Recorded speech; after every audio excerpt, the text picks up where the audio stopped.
Special greetings to you today. And today we are going to be dealing on logarithm in mathematics, how to use logarithm tables, how to search for logarithms using logarithm table. So we've learned how to solve logarithm related questions. We have learned how to do so many things related to logarithm.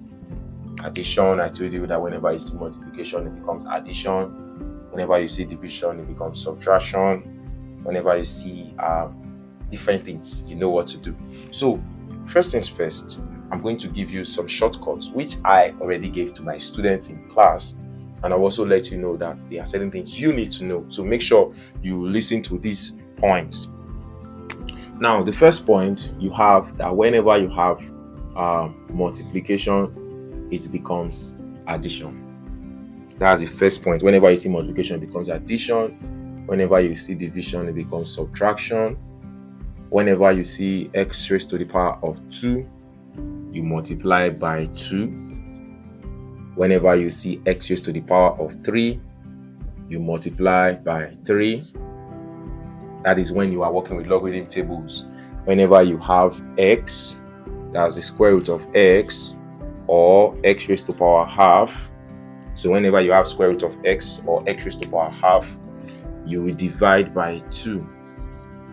You divide by 2.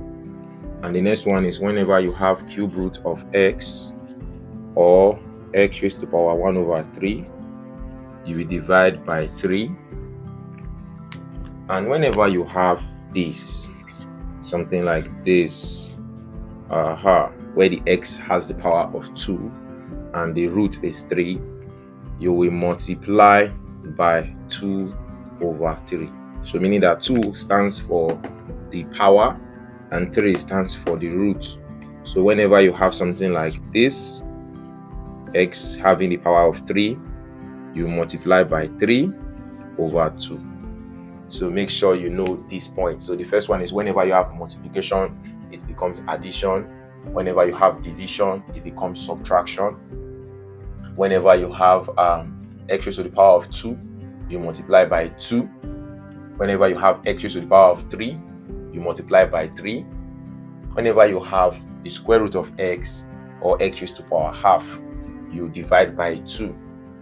Whenever you have the cube root of x or x raised to the power of 1 over 3, you divide by 3. Whenever you have, x, the cube root of x squared, you multiply by 2 over 3 because the 2 stands for the power while the 3 stands for the root. The next part is whenever you have x raised to power 3, you're finding the square root of x raised to power 3, you multiply by 3 over 2. Now, I've given you all this now. We are going to the application of all this. Let's go to the application and let's see how it works. Now, you remember when we are talking about logarithm, antilogarithm, and so many other things, there are certain things you need to take note of. So when you want to start looking for the logarithm of a number, let me give you some instances. We have a question in this format which says what is the logarithm of what's the logarithm of 1.647? 1.647. You are given a number like this and you are told to look for the logarithm of this number. Now, as I told my students, the first thing you need to do whenever you're looking for the logarithm of a number, you have to convert the number to standard form.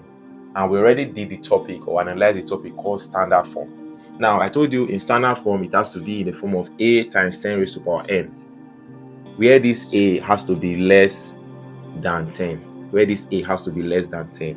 So in this format, you observe that it's already in a standard form, just that we have not written times 10 raised to power n in this format. So which we are going to do now.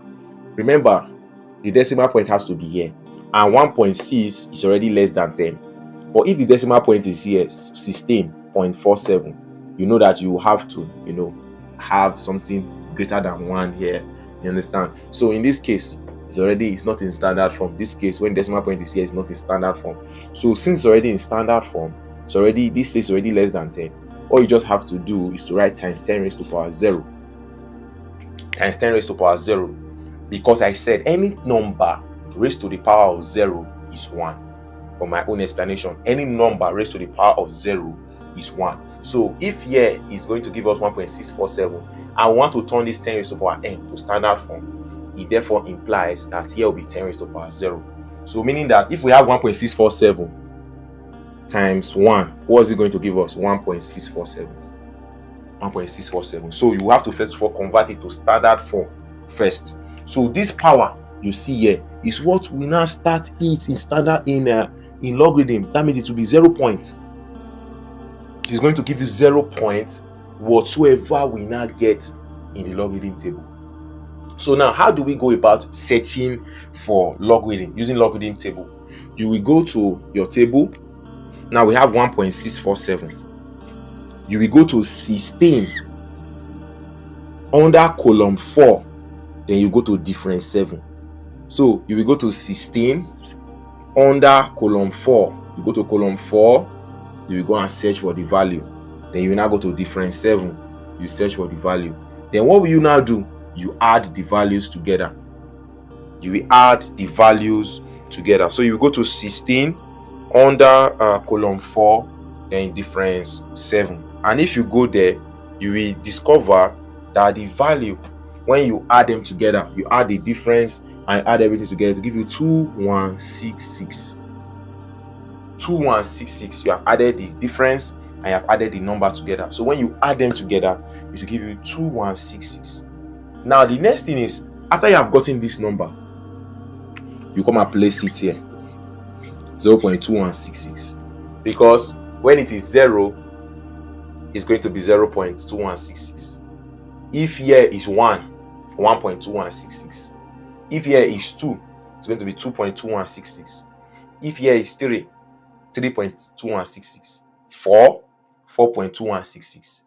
This is something that we can easily do, to solve our question and all that. Then another thing, when it comes to antilog, we have gotten this number now. We are now using antilog to get this number. So logarithm is we are looking for the log of a number. Understand? But antilog, we are using the number you've gotten to get this number back. So the first thing you are going to do in antilog, you are going to 21, that's 0.21. You go to 0.21. After going to 0.21, you go to column 6, difference 6. Then what will you do? You add the numbers together. And when you add the numbers together, you will get something like 1647 after adding it together, or 1646. Then the next step, you will come here and understand what we just did here, where I said if it is 0, it's already in standard form. So if it is 0, it's going to be a decimal point to be here. If it is going to be 1, the decimal point to be here. If it is 2, the decimal point to be here. If it is 3, the decimal point to be here.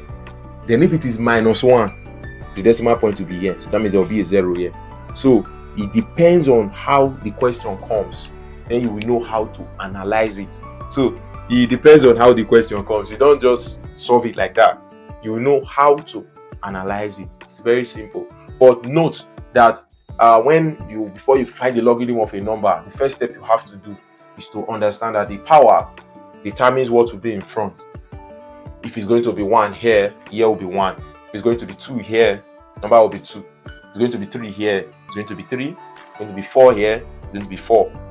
So analyze it, take note of this point, and I'm sure you will be able to achieve success with this.